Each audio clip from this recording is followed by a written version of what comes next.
Shalom, selamat pagi Bapak Ibu Saudara yang terkasih di dalam Tuhan Yesus Kristus dimanapun saja saudara berada. Selamat jumpa lagi dalam kegiatan ibadah renungan pagi Gereja Masetenar ke-7 Jemaat Argapura.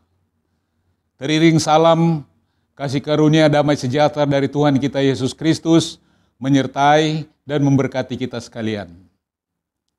Pertama-tama kita mengucap syukur berterima kasih kepada Tuhan untuk datangnya pagi yang baru dan hidup yang baru yang Tuhan berikan bagi saudara dan saya setelah kita melewati malam dalam pembaringan kita masing-masing dan Tuhan berkenan membangunkan kita pagi ini dengan kehidupan yang baru. Sebelum kita akan memasuki kegiatan aktivitas pekerjaan rutinitas kita sehari-hari di hari ini, mari saya mengajak untuk kita bermeditasi dengan Tuhan. Kita berdoa kepada Tuhan.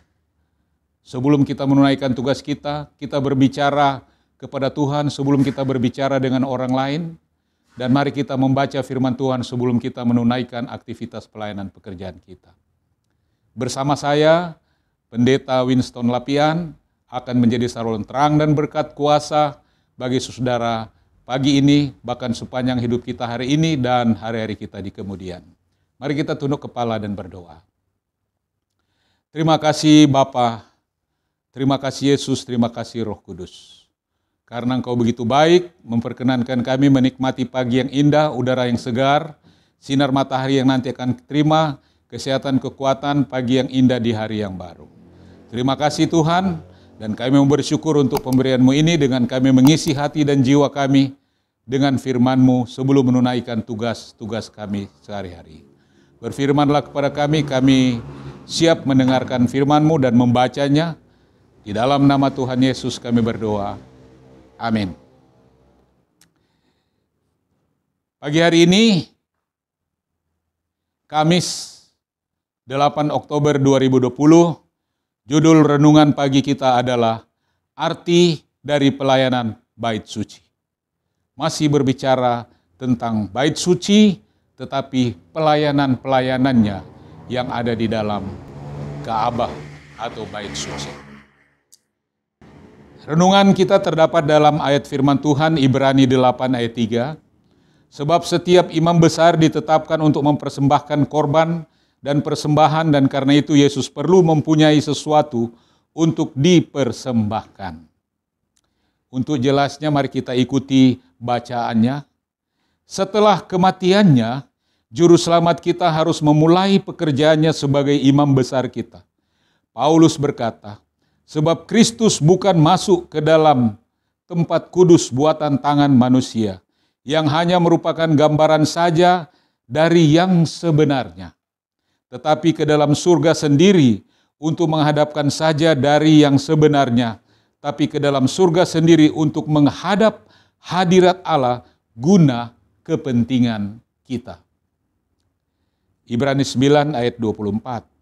Sebagaimana pelayanan Kristus terdiri atas dua bagian besar, masing-masing mengambil satu jangka waktu dan diadakan pada tempat yang berbeda di dalam bait suci surga, demikian juga pelayanan simbolis terdiri atas dua bagian, baik upacara harian dan upacara tahunan. Dan untuk masing-masing upacara ini telah disediakan satu ruangan. Sebagaimana Kristus pada waktu kenaikannya tampil di hadapan Allah untuk menghadapkan darahnya demi orang percaya yang bertobat, demikian juga imam itu di dalam upacara harian memercikkan darah korban itu di tempat yang suci untuk orang berdosa. Darah Kristus sementara harus membebaskan orang berdosa yang bertobat dari tuntutan hukum, itu tidaklah menghapuskan dosa. Dosa akan tetap tercatat di dalam bait suci sampai penebusan yang terakhir. Demikian juga di dalam upacara simbolis, darah korban karena dosa memindahkan dosa dari orang yang bertobat, tetapi itu tetap ada di dalam bait suci sampai kepada hari grafirat atau hari pendamaian. Pada hari yang besar itu di mana pahala yang terakhir diberikan, orang mati akan dihakimi menurut perbuatan mereka, berdasarkan apa yang ada tertulis di dalam kitab-kitab itu. Wahyu 20 ayat 12. Kemudian oleh jasa Kristus yang menebus dosa-dosa semua orang yang sungguh-sungguh bertobat, dihapuskan dari buku-buku surga. Ini pekabaran luar biasa, saudara. Di surga ada buku-buku yang tercatat dari dalam Alkitab, yang adalah buku kehidupan. Di mana setiap dosa ada tercatat dalam buku peringatan. Dan ketika kita bertobat dan dosa kita diampuni, maka nama kita dipindahkan ke buku kehidupan. Luar biasa rencana Allah bagi saudara dan saya. Dengan demikian, bait suci akan dibebaskan atau dibersihkan dari catatan dosa. Di dalam upacara simbolis, pekerjaan penebusan yang besar ini atau penghapusan dosa itu digambarkan oleh upacara-upacara yang diadakan pada hari pendamaian. Pembersihan bait suci dunia yang dilaksanakan dengan pemindahan dosa yang telah mencemarinya oleh jasa darah korban penghapus dosa. Sebagaimana di dalam penebusan yang terakhir, dosa-dosa orang yang bertobat dengan sungguh-sungguh itu dihapuskan dari catatan surga. Tidak akan diingat lagi atau terlintas kepada pikiran. Demikian juga di dalam upacara simbolis, dosa-dosa itu dibuang ke gurun, terpisah dari perhimpunan itu untuk selama-lamanya.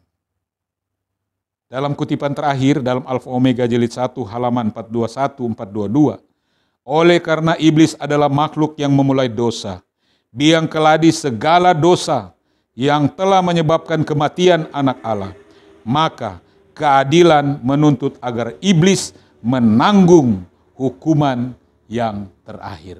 Inilah pekabarannya, iblis akan tidak selama-lamanya tinggal di dunia ini bersama orang-orang jahat dan orang-orang berdosa yang tidak mau bertobat.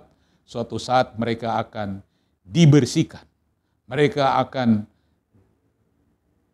dibinasakan dan habis dan dunia dibaharui. Dan tibalah kota suci Yerusalem baru akan turun menaungi menjemput saudara, dan kita akan tinggal di sana selama-lamanya bersama Tuhan di dalam kota suci Yerusalem baru. Kanaan semawi menjadi bagian saudara dan saya. Pahamilah tentang pelayanan di bait suci yang ada dalam perhitungan pengajaran 2300 kali petang dan pagi, maupun Ka'bah yang ada pada pelayanan orang Israel kuno dahulu kala. Karena itu menggambarkan pelayanan rencana Allah di dalam Ka'bah di surga.